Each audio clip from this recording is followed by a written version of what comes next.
You ever tried sending a TikTok message and it just vanishes or says failed to send?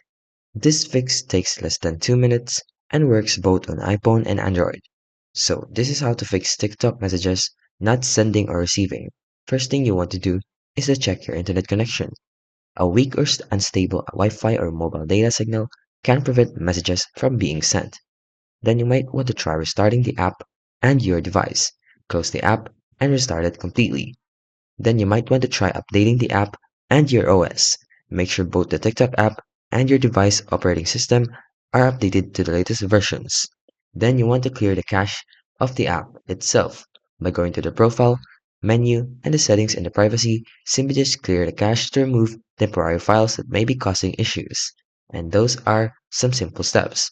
Next is to adjust the direct message permissions. You just go to your profile settings and just make sure that allow direct messages from is set to friends or everyone. Then you might want to turn on safe mode, ensuring it's turned off in your direct messages. And then lastly is to check your age if you're at least 16 years old to send and receive direct messages. If you like this video, don't forget to like, subscribe, and turn on the notification for more tutorial videos.